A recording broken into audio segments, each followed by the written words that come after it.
Universal News TV, votre chaîne d'information la plus crédible. À la tribune de l'Assemblée générale des Nations unies, le Premier ministre malien a accusé la France d'un abandon en plein vol, après la décision de cette dernière de retirer ses soldats de la force Barkhane.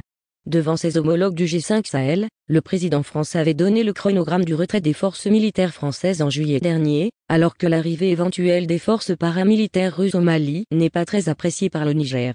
Le Premier ministre malien a fustigé la décision de Paris de retirer ses soldats du Mali, déplorant une annonce unilatérale sans coordination avec l'ONU et le gouvernement malien. Mais la France va-t-elle effectivement se retirer du Sahel? Suivons maintenant le décryptage de la situation par le consultant qui est sur la télévision russe. Suivons. Bonjour, merci d'avoir accepté notre invitation. Alors le Premier ministre malien, que l'on vient à peine d'entendre, a qualifié d'abandon le retrait de la force Barkhane par la force. Comment interpréter justement ce retrait des forces françaises dans la région? Alors d'abord sur la forme du discours, on voit très bien que le Premier ministre, le fait d'avoir envoyé le Premier ministre à l'ONU, le gouvernement malien est en train de montrer qu'ils sont toujours dans le processus de démocratisation et que c'est les civils qui sont là. Ça, il faut vraiment le marquer, cette volonté de montrer que la transition est en train d'aller. Maintenant, il faut noter aussi que la force Barkhane n'a pas quitté le Sahel. La France a décidé de changer de la façon et l'approche de lutter contre le terrorisme en se repliant peut-être au Niger, au Burkina ou dans d'autres pays que le Mali. Cela fait suite, il faut le reconnaître aussi, qu'à la volonté aussi du gouvernement malien d'avoir l'altérité à la France, de dire avoir aussi le choix d'aller vers d'autres partenaires. Il y a le deuxième point qu'il faut aussi remarquer, c'est qu'il y a la tension entre le gouvernement malien et aussi la France sur des divergences sur la résolution du conflit au Mali. Choguel Maïga, vous le savez, sa position est aussi d'aller vers des assises de Mali, organiser des dialogues et inclure un certain nombre de terroristes, leaders terroristes à ce moment dans ces dialogues pour régler ces problèmes par le dialogue. Et ce n'était pas du tout la position de la France. Donc cela a amené à un certain nombre de tensions. Et on voit très bien qu'aujourd'hui, la recherche d'altérité à la France est en train de mener le gouvernement malien à chercher d'autres solutions. Mais ça passe seulement des solutions du côté Wagner. Alors attendez, pourquoi la France a pris cette décision, d'après vous, de se retirer du Sahel? Est-ce qu'elle estime avoir fait, avoir atteint son objectif dans cette lutte contre le terrorisme dans la région, ou alors qu'elle se dit qu'il faut mettre un stop, puisque la France a perdu beaucoup de ses soldats sur le territoire depuis la mise en place de cette force Barkhane. On en est aujourd'hui à 56 morts côté armée française. Donc, est-ce qu'elle estime avoir atteint son objectif, d'après vous, ou est-ce que c'est plus une histoire de dissuasion après les nombreuses pertes qu'elle a connues? Absolument pas. La France ne se retire pas du Sahel. La France se redéploie. La France change de stratégie et essaie d'impliquer et de... La force Barkhane, c'est juste une mission. Oui. C'est une mission. La Barkhane, c'est une mission. Il y en a eu d'autres missions qui portent beaucoup d'autres noms. Mais là, la force Takuba qui est en train d'installer prend la relève des Barkhane. Mais on voit très bien aussi que cela est dû à cette tension qu'il y a entre ces nouvelles autorités et la France. Le fait que le gouvernement malien se retourne et cherche d'autres solutions montre très bien que ça ne plaît pas à la France et que le discours du Premier ministre, quand on regarde dans le fond, c'est d'appeler l'ONU à aussi s'engager davantage, à être une force combattante qu'une force d'interposition ou de mission de la paix. Le MINUSMA a 15 000 hommes au Mali. Donc cette demande du gouvernement malien à l'ONU d'être plus offensif et fait appel au chapitre 7 de la Charte des Nations Unies montre très bien que même si le gouvernement malien est en train de chercher l'appui de Wagner, Wagner ne suffit pas. Wagner, c'est seulement 1000 hommes au maximum.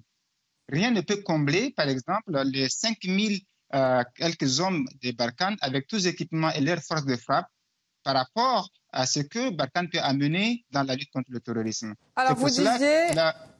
Vous disiez le gouvernement malien cherche d'autres solutions. Il s'est tourné vers des sociétés russes pour assurer sa défense. Pourquoi ce choix, selon vous? Est-ce qu'il y a des chances que ces sociétés russes soient plus efficaces que la force Barkhane? Je ne crois pas que c'est une question d'efficacité. S'il s'agit d'une question d'efficacité, quand on regarde très bien que quand on compare les deux forces, Barkhane et Wagner, ce n'est pas la même chose. Ce n'est pas la même puissance, ce n'est pas la même puissance de feu. Wagner, maximum, c'est 1000 hommes. Alors que Barkhane, c'est carrément une armée entière qui est sur le territoire malien. Donc, pour moi, je crois que le gouvernement malien est conscient de cette insuffisance de Barkhane et fait un appel à l'ONU pour combler cette insuffisance. C'est cette conscience qu'elle a, c'est qu'aujourd'hui, on a l'impression que le gouvernement malien dit j'ai le droit de pouvoir aussi chercher d'autres partenaires que la France, et la France doit accepter qu'elle ne soit pas seule sur le territoire malien et que d'autres forces puissent venir compléter cette opération. Et peut-être cela n'a pas plu à la France et que la France veut quand même être au contrôle de ce qui se passe sur le terrain malien. Est-ce qu'on peut comparer ce retrait de la force Barkhane au retrait des troupes américaines d'Afghanistan? Non, pas du tout. Cela n'a rien à voir parce que le retrait des troupes américaines était un échec, qui s'était parti pour une mission complètement différente par rapport à ce qui s'est passé au Mali. Au Mali, rappelez-vous que c'est un appel du gouvernement malien que la France a intervenu pour arrêter une insuffisance d'un État en termes de protection de son territoire. Maintenant, c'est qu'il faut se poser la question, l'échec de cette mission, c'était après 10 ans, on n'a pas réussi à aider le Mali à pouvoir reprendre et construire une armée capable de prendre la relève. Et de cela que l'échec est là. Mais quand on voit la capacité des terroristes par rapport à la puissance du Mali, cela est vraiment insuffisant. Abdelkerim Yacoub Koundougoumi, merci d'avoir répondu à nos questions. Je rappelle que vous êtes chercheur associé au groupe Afrique à l'Institut Prospective et Sécurité en Europe. Merci beaucoup. Et va entendre l'allocution de son Excellence, M. Choguel Kokala Maïga, Premier ministre et chef du gouvernement de la République du Mali.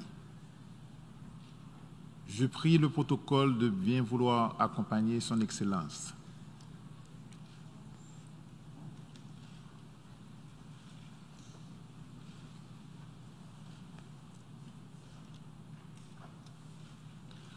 Au nom de l'Assemblée générale, j'ai l'honneur de souhaiter la bienvenue à l'Organisation des Nations Unies, à son Excellence, M. Choguel Kokala Maïga, Premier ministre et chef du gouvernement de la République du Mali. Et je l'invite à prendre la parole devant l'Assemblée. Monsieur le Président de l'Assemblée générale, Mesdames et Messieurs les chefs d'État et de gouvernement, Monsieur le Secrétaire général de l'Organisation des Nations Unies, Mesdames et Messieurs, je voudrais avant tout propos vous adresser les salutations fraternelles du peuple africain du Mali et celle du président de la transition, chef de l'État, son Excellence le colonel Assimi Goïta. Je voudrais également, en leur nom et à mon nom propre, vous adresser, Monsieur le Président, les chaleureuses félicitations de la délégation du Mali pour votre brillante élection à la présidence de cette 76e session de l'Assemblée générale. Je félicite également votre prédécesseur, Son Excellence M. Volkan Bozkır de la République de Turquie, pour la manière remarquable avec laquelle il a dirigé les travaux de la 75e session de l'Assemblée générale. Qu'il me soit permis également de réitérer à notre secrétaire général, M. Antonio Guterres, notre haute appréciation des efforts louables qu'il continue de déployer pour la réalisation des nobles objectifs de notre organisation commune. Monsieur le Président, la 76e session ordinaire de l'Assemblée générale s'ouvre fort opportunément sur le thème de l'espoir. L'espoir de renforcer notre résilience pour nous relever de la pandémie de la Covid-19 dans un esprit de responsabilité, de coopération et de solidarité. L'espoir d'un monde plus sûr, d'un monde de sécurité humaine. L'espoir que le Sahel retrouve la stabilité et redevienne un havre de paix et un pôle de croissance et de développement. L'espoir, enfin, de revitaliser l'Organisation des Nations Unies. Le Mali souscrit pleinement à l'esprit et à la lettre de ce thème qui résume parfaitement les idéaux de notre organisation commune. C'est une lapalissade d'affirmer que le Mali et les pays du Sahel sont de nos jours confrontés à l'hydre terroriste, à l'extrémisme violent et à l'instabilité. Cela dure depuis plus d'une décennie, avec le risque d'enlisement, de banalisation ou de lassitude propre à détourner ces problématiques de l'agenda international. À notre quotidien, fait d'angoisse et de tragédie, est venue s'ajouter la pandémie de la Covid-19, avec ses effets négatifs sur l'économie et sur les conditions de vie de nos populations, déjà précaires du fait des défis économiques, politiques et humanitaires. Rarement, un pays ou une région aura été aussi durement éprouvée par l'enlisement, l'empilement des crises, plus que le Mali et les États du Sahel. C'est dans ce contexte difficile que le peuple malien, après plusieurs mois de soulèvement populaire, a choisi une autre direction à notre pays et placé tous ses espoirs dans le processus de transition politique en cours dont il est l'artisan principal. Le gouvernement de transition, que j'ai l'honneur de diriger depuis le 11 juin 2021, comprend les représentants des forces vives du Mali.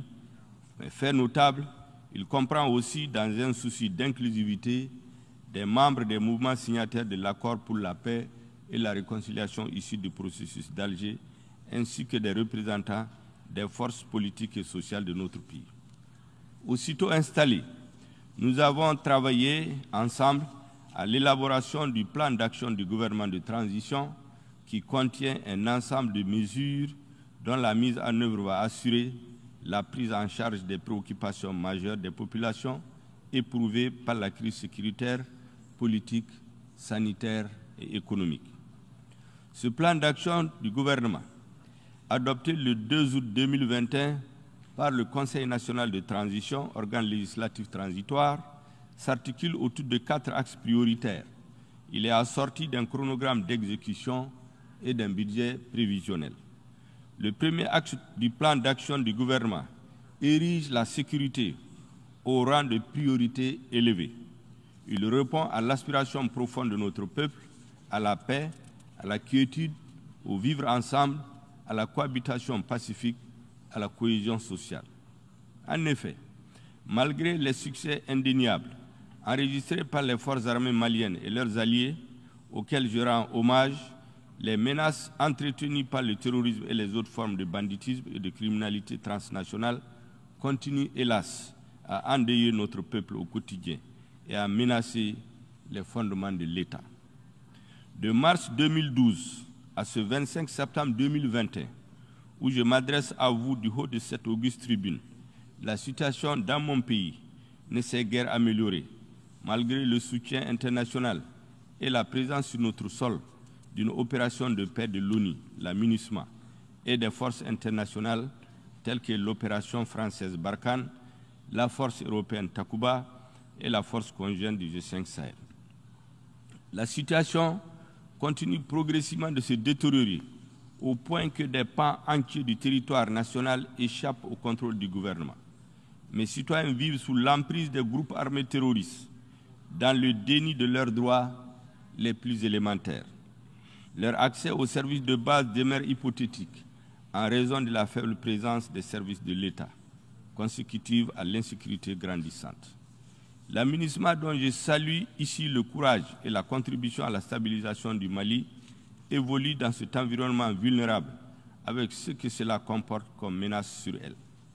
Face à cette situation préoccupante, le gouvernement est régulièrement et fortement interpellé par les populations maliennes, de plus en plus exigeantes vis-à-vis des pouvoirs publics et des partenaires internationaux. S'il est établi que l'un des droits fondamentaux des populations est le droit à la sécurité, la garantie de celle-ci, assurément, est l'élément de légitimation de l'État aux yeux des citoyens. Monsieur le Président, je fais ce rappel pour vous restituer l'exacte situation du calvaire qu'endurent les populations maliennes. Je le fais aussi pour nous convier tous ensemble à l'introspection afin de changer de paradigme en matière de sécurité au Sahel. Le Mali, comme vous le savez, accueille sur son territoire une opération de paix des Nations Unies et je voudrais à nouveau rendre un hommage appuyé à toutes ces femmes et à tous ces hommes qui travaillent sous la bannière de la MINUSMA dans des conditions difficiles, souvent périlleuses, pour préserver la paix et pour protéger les populations civiles. Je rappelle que notre organisation commune, l'ONU, a été bien avisée en 2013 lorsqu'elle a décidé de déployer fort opportunément la mission multidimensionnelle intégrée des Nations Unies pour la stabilisation du Mali, MINUSMA. La résolution 2100 du 25 avril 2013 établissant la MINUSMA avait considéré, je cite, que la situation au Mali constitue une menace pour la paix et la sécurité internationale et a décidé en conséquence d'agir en vertu du chapitre 7 de la Charte des Nations Unies. Dans son paragraphe 16, la résolution 2100 a fixé comme mandat initial à la MINUSMA, entre autres, je cite, d'appuyer les autorités de transition maliennes pour stabiliser la situation dans les principales agglomérations, en particulier dans le nord du pays, et, dans ce contexte, écarter les menaces et prendre activement des dispositions afin d'empêcher le retour d'éléments armés dans ces zones. La résolution 2164 du 25 juin 2014, qui a renouvelé pour la première fois le mandat de la MINUSMA pour un an, a souligné, je cite, que le terrorisme ne peut être vaincu qu'à la faveur d'une démarche suivie et globale, fondée sur la participation et la collaboration active de l'ensemble des États et organismes régionaux et internationaux, visant à contrer, affaiblir et isoler la menace terroriste. Fin de citation.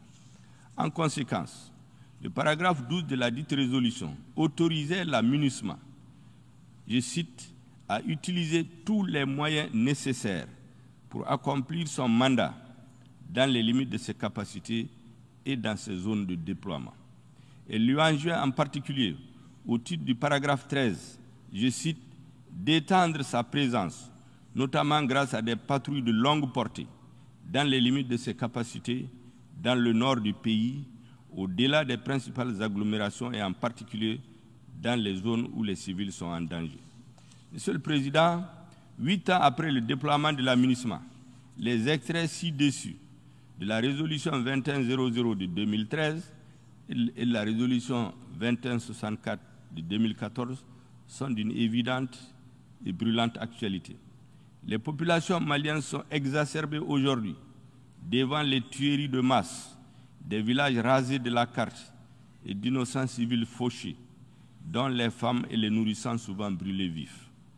Les Maliennes et Maliens ont le net sentiment que la mission assignée à la MINUSMA a changé en cours de route, et notamment depuis 2015, suite à la signature de l'accord pour la paix et la réconciliation issu du processus d'Alger, alors même que les défis qui ont justifié son déploiement sont restés constants. En effet, contrairement aux attentes du peuple malien, l'environnement notoirement terroriste dans lequel la MINUSMA a été déployée en 2013 s'est dégradé continuellement. Au fil du temps, il s'est même métastasé, car les groupes armés terroristes qui ont envahi près de 2 tiers de notre territoire en 2012 ont été dispersés sans jamais être anéantis. Ils se sont reconstitués et se sont renforcés. C'est dans ce contexte de menaces préoccupantes que l'armée française, à travers l'opération Serval d'abord et ensuite l'opération Barkhane, a été autorisée à mener en soutien à la MINUSMA et à nos États le volet lutte contre le terrorisme au Mali. C'est également dans ce contexte, Monsieur le Président, que l'opération française Barkhane annonce subitement son retrait en vue, dit-on, d'une transformation en coalition internationale dont tous les contours ne sont pas encore connus, en tout cas pas de mon pays, pas de notre peuple. L'annonce unilatérale du retrait de Barkhane et sa transformation n'ont pas tenu compte du lien tripartite qui nous lie, c'est-à-dire l'ONU, le Mali en tant que partenaire engagé avec la France sur le front de la lutte contre les facteurs de déstabilisation. Le Mali regrette que le principe de consultation et de concertation, qui doit être la règle entre partenaires privilégiés, n'ait pas été observé en amont de la décision du gouvernement français.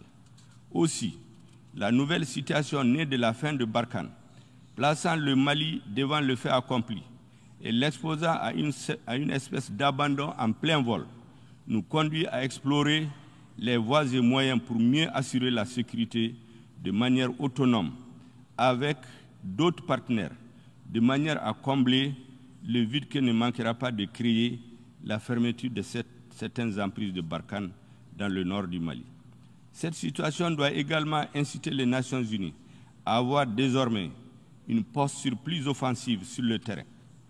Monsieur le Président, il n'existe pas de sentiment anti-MINUSMA au Mali, pas plus qu'il n'existe de sentiment anti-français dans notre pays. Non. Je le dis sans embâche, notre peuple n'a jamais été un peuple ingrat.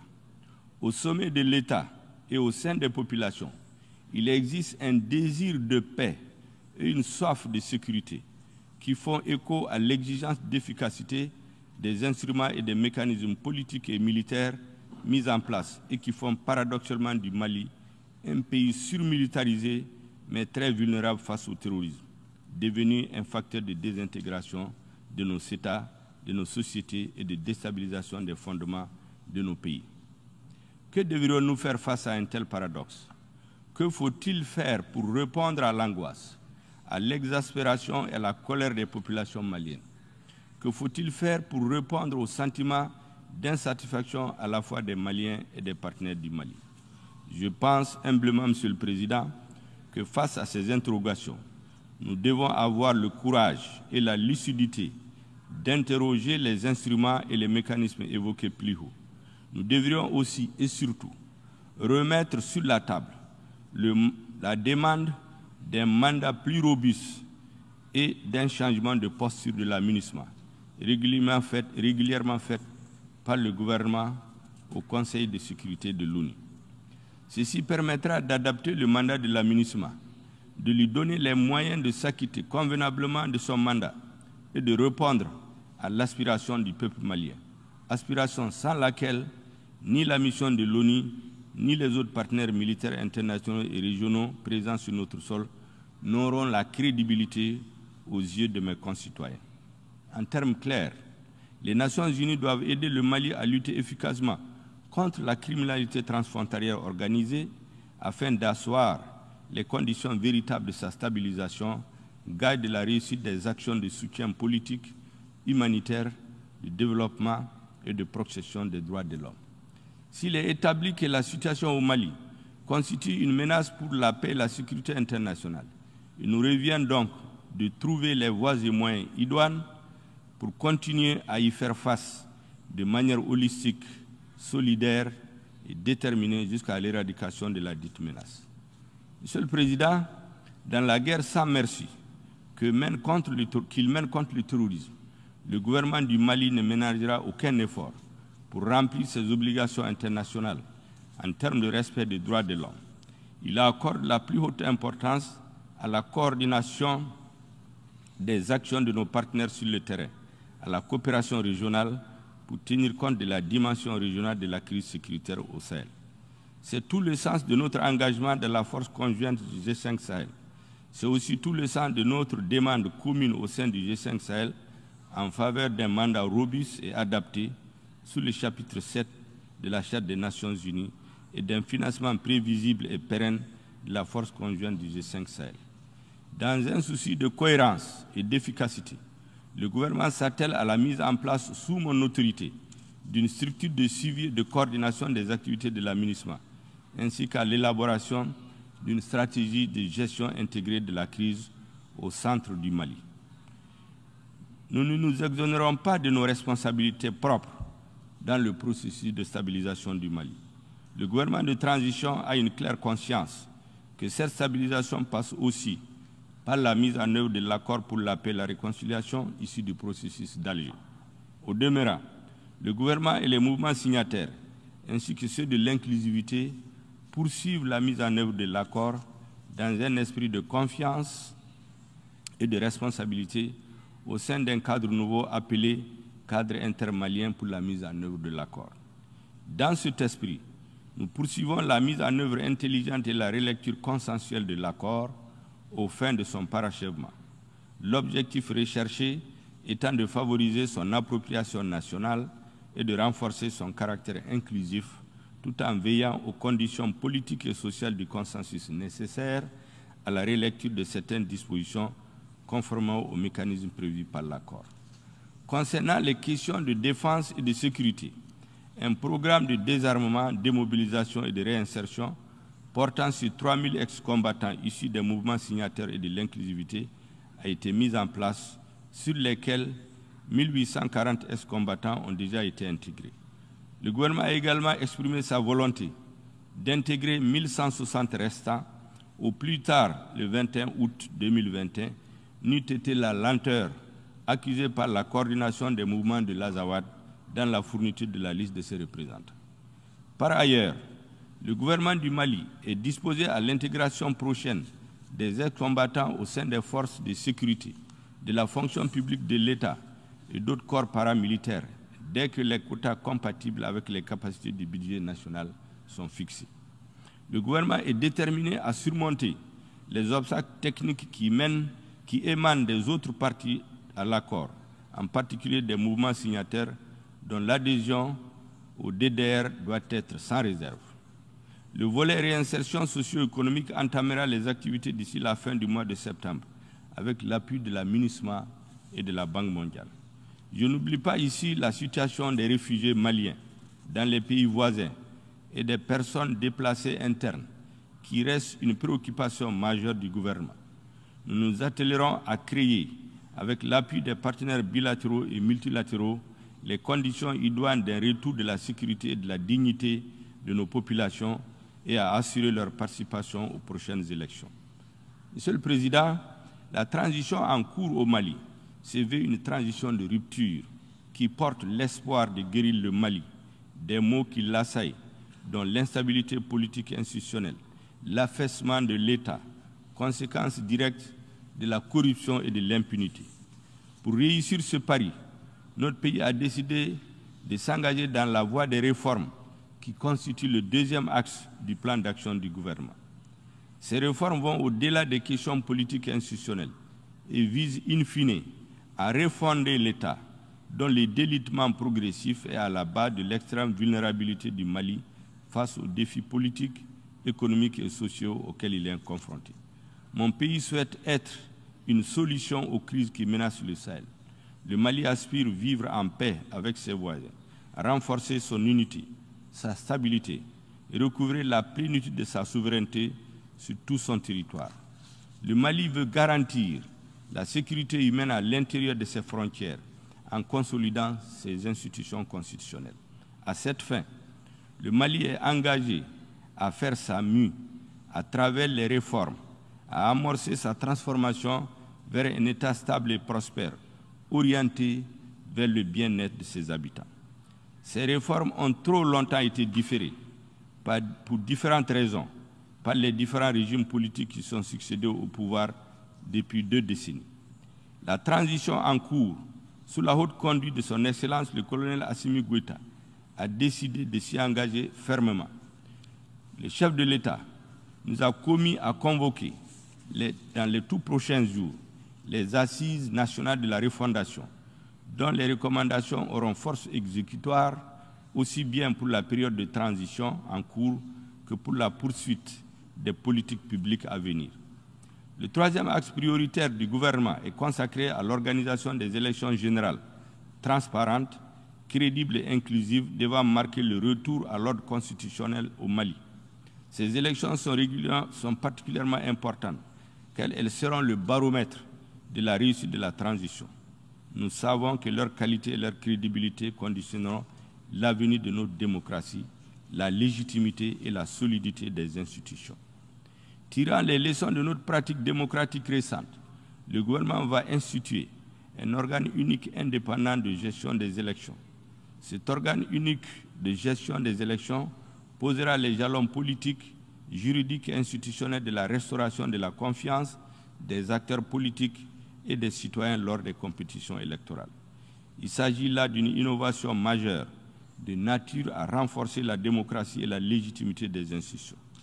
Nous avons conscience des délais impartis à la transition et de nos engagements internationaux. Nous travaillons sans relâche à les respecter. Dans cette optique, l'organe unique de gestion suivra un processus accéléré de mise en œuvre à travers la relecture de la loi électorale, l'installation d'un directoire national et des démembrements au niveau régional et local et dans les ambassades et consulats du Mali. À cet égard, la table ronde sur l'examen de l'avant-projet des termes de référence des Assises nationales de la refondation est ouverte hier à Bamako. Au-delà de la question de l'organe unique de gestion des élections, le gouvernement va s'atteler à réformer le système électoral à travers la relecture des textes fondamentaux régissant les élections. Enfin, Monsieur le Président, le quatrième axe de l'action gouvernementale consistera à instaurer la bonne gouvernance et l'adoption d'un pacte de stabilité. Sous ce chapitre, le gouvernement s'est engagé à assurer une gouvernance de rupture et d'exemplarité. Une lutte implacable est déjà engagée pour combattre la corruption et l'impunité qui sont à la base de la déliquescence de l'État. Les mesures en cours dans ce sens vont se poursuivre et s'intensifier. La gouvernance de rupture se traduit d'ores et déjà par une réduction drastique du train de vie de l'État afin de dégager des espaces budgétaires pour améliorer les conditions de vie des populations et assurer une répartition équitable des richesses nationales. Le président de la transition et le gouvernement ont déjà donné de bons exemples dans ce sens. Les ressources ainsi dégagées seront affectées vers les services sociaux de base. Pour plus de justice et d'équité entre les travailleurs, le gouvernement, après avoir procédé à l'harmonisation des grilles salariales au sein de la fonction publique, va initier dans les meilleurs délais une conférence sociale en concertation avec les partenaires sociaux et les acteurs du monde du travail.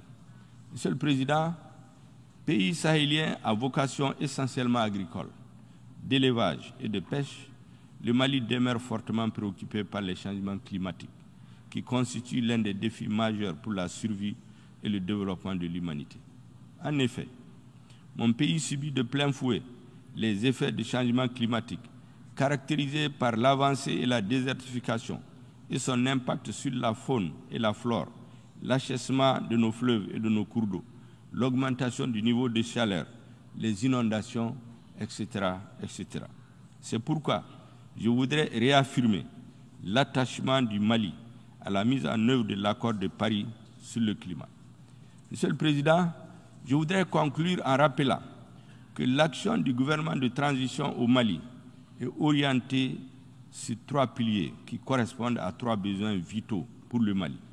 Il s'agit du besoin de sécurité, du besoin de justice pour lutter contre la corruption et l'impunité et du besoin de réforme, j'allais dire de refondation. Il est impérieux de continuer à travailler, à améliorer l'environnement de sécurité au Mali avec l'aide des amis du Mali, en appui aux efforts des forces de défense et de sécurité. Il est tout aussi impérieux de mener les réformes nécessaires à la refondation de l'État et à l'adaptation des textes régissant les élections aux besoins de la société malienne et aux évolutions du temps. Il n'y a pas d'alternative aux réformes que nécessite l'état désastreux du Mali si nous voulons faire en sorte que ce grand pays reste debout et redevienne stable. La CEDEAO a bien appréhendé cela et dès octobre 2018, elle avait recommandé à l'issue de sa mission d'information relative à la crise post-électorale de mener les réformes en ces termes, je cite, « Prenant acte de la prolongation de la législature actuelle, selon l'avis de la Cour constitutionnelle et au regard des dysfonctionnements largement reconnus et évoqués par tous les interlocuteurs lors du scrutin présidentiel passé, il est impératif que le gouvernement et tous les acteurs sociopolitiques conviennent de manière consensuelle d'entreprendre des réformes courageuses des cadres légaux, y compris la Constitution de février 1992 et du système électoral, avant de s'engager dans les prochaines élections que compte mener le pays. Je dois dire que cette importante recommandation de CEDEAO n'a pas été suivie d'effet à ce jour. Le gouvernement de transition que j'ai l'honneur de diriger s'attelle à la mise en œuvre diligente de cette mesure. Je saisis cette occasion pour renouveler la gratitude du président de la transition, du gouvernement et du peuple malien, aux chefs d'État et de gouvernement de la CEDEAO pour leur leadership et pour leur présence constante aux côtés du Mali en ces moments difficiles et complexes. Nous les exhortons à continuer à avoir une lecture lucide de la situation qui prévaut au Mali, un pays vaste, ouvert sur 7 frontières et qui constitue une digue pour toute la région ouest-africaine. Je vous remercie de votre aimable attention. Il faut rappeler qu'en juillet dernier, le président français, Emmanuel Macron, avait confirmé, lors d'une conférence de presse à l'Élysée, à l'issue des discussions avec les dirigeants du G5 Sahel, la fermeture des bases militaires françaises au nord du Mali. Ici, Christine Muriel, pour Universal News TV. Merci de suivre Universal News TV sur YouTube. Nous vous rassurons que les informations que nous diffusons au quotidien sont suffisamment crédibles. Alors, n'hésitez pas à liker la vidéo si elle vous plaît, et si vous êtes nouveau sur la chaîne, n'oubliez pas de vous abonner et d'activer la cloche de notification pour ne pas rater nos prochaines vidéos.